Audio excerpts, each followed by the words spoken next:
Chennai love story movie review. ఉన్న దరిద్రాలన్నీ పోగొట్టుకొని మంచిగా సినిమా చూద్దామని వెళ్తే ఇంకో దరిద్రంని నెత్తిపైన వేసుకున్నట్టు నాది సినిమా పరిస్థితి. సో అందరి ఫీలింగ్ ఇలానే ఉంటుంది అని నేను చెప్పను, కానీ నాకైతే ఇలానే అనిపిస్తుంది. సో మూవీ చూసేది ఎందుకు, కాసేపైనా ఎంటర్టైన్ అవ్వడానికి, సో ఒక మంచి ఎక్స్పీరియన్స్ పొందడానికి.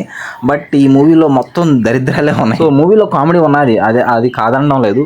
బట్ లవ్ ఫెయిల్యూర్లే ఒక కష్టంగా అనుకుంటే దానికి మించిన దరిద్రంలో లవ్లో దరిద్రం ఇంకెలా ఉంటుంది అనేది చూపించారు. సో లవ్లోనే ఎవరెస్ట్ దరిద్రం ఎలా ఉంటుంది అనేది మీకు తెలియాలంటే ఈ మూవీని కంపల్సరీ చూడాల్సిందే. ఆ దరిద్రాన్ని చూసి ఏడ్చుకుంటూ ఏదో ఒక గుండెల్లో భారం వస్తూ ఫైనల్గా మూవీ నుంచి బయటకు వచ్చేటప్పటికి నాకు ఏమనిపించింది అంటే తల తీసుకొని వెళ్ళి ఫ్రిడ్జ్లో పెట్టేద్దాంరా అని. సో మళ్ళీ ఇక్కడ మిస్అండర్స్టాండింగ్ చేసుకుంటారేమో.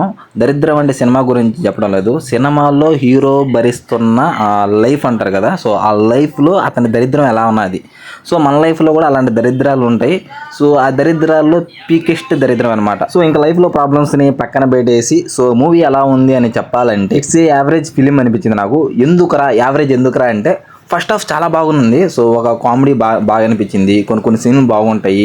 సో లవ్ ట్రాక్ బాగుంటుంది. So hero presentation heroine presentation కానీ చాలా బాగుంటుంది. ఆ హీరోయిన్ కూడా ఏదో బాధలో ఉండి ఒక అబ్బాయి ప్రవర్తిస్తున్నట్టు దేవదాసలాగా ఒక అమ్మాయి ప్రవర్తిస్తే ఎలా ఉంటుందో, సో ఇవన్నీ కూడా చాలా నీట్గా చాలా బాగా ఎక్స్ప్లోర్ చేశారు. సో చూడడానికి కూడా చాలా బాగా అనిపించింది. ఓకే మరి అంత బాగానే ఉంది కదా అంటున్నావు కదా అంటే ఇంకా ప్రాబ్లం ఎక్కడ కొట్టిందిరా అంటే సెకండ్ హాఫ్ రొంబ ప్రాబ్లం కొట్టేసింది. అబ్బా కష్టం బ్రో, రొంబ కష్టం అనిపించింది. సో రీజన్స్ ఏమో కానీ సెకండ్ హాఫ్లో కూడా కొన్ని దగ్గరలో కామెడీ అనిపించింది. బట్ ఎక్కడో ల్యాగ్ అనిపిస్తున్న ఫీలింగ్ ఎలా అవుతుంది. సో హీరోయిన్కి పాత ఎక్స్ని కలపడానికి చేసే కొన్ని ఉంటాయి.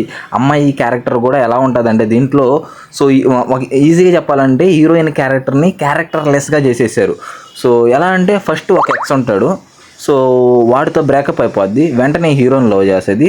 తర్వాత ఏదో ఒక సిచ్యువేషన్ ఏర్పడుతుంది. తర్వాత ఈమె ఆటోమేటిక్గా పాత ఎక్స్ మీద కొంచెం ఫీలింగ్స్ అట్రాక్షన్ వస్తాయి. సో చూస్తున్న మనకే చాలా ఎంబారసింగ్గా ఉంటుంది. ఏంద్రా దరిద్రం, వాడు కాకపోతే వీడు కాకపోతే వాడుని ఇలా స్లిప్ అయిపోతుంది ఏంద్రా అనిపిస్తుంది. సో ఈ మూవీకి ఇంకొక బిగ్గెస్ట్ ఎనిమీ ఎవరంటే ఈ మూవీ రన్ టైం అండి 3 hours. ఇలాంటి స్టోరీని పట్టుకొని 3 hours నడిపారంటే ఎలా కూర్చుంటారు థియేటర్లో, చాలా కష్టం అనిపిస్తుంది. ఇలాంటి స్టోరీని పెట్టుకొని 3 hours మీరు హోల్డ్ చేయాలంటే ఆడియన్స్ని చాలా కష్టం, ఉండలేరు, కూర్చొని చూడలేరు. నాకే తల తిరిగిపోతుంది, అబ్బా ఎంతసేపు రా ఎప్పుడవుతుంది అనిపిస్తుంది. సో పర్ఫార్మెన్స్ విషయానికి వస్తే కిరణ్ అబ్బవరం గారు ఈసారి ఎమోషనల్ సీన్స్లో చాలా బాగా నటించాడు అనిపించింది. అండ్ హీరోయిన్ కూడా చాలా బాగా చేశారండి. సో ఆయన దేవదాస్ క్యారెక్టర్ తీసుకున్నట్టున్నారు ఈ మూవీలో. సో ఆమె బాగానే నటించారు. సో మిగతా క్రూ అంతా కూడా ఓకే పర్వాలేదు అనిపించింది. సో ఫైనల్గా చెప్పాలంటే ఇది ఒక యావరేజ్ ఫిలిం అనిపించింది. సో ఇది ఈ మూవీ పై మన రివ్యూ. సో మీకు ఎలా అనిపించిందో కూడా కింద కమెంట్ చేయండి. కొత్త రివ్యూతో మళ్ళీ కలుద్దాం. బాయ్.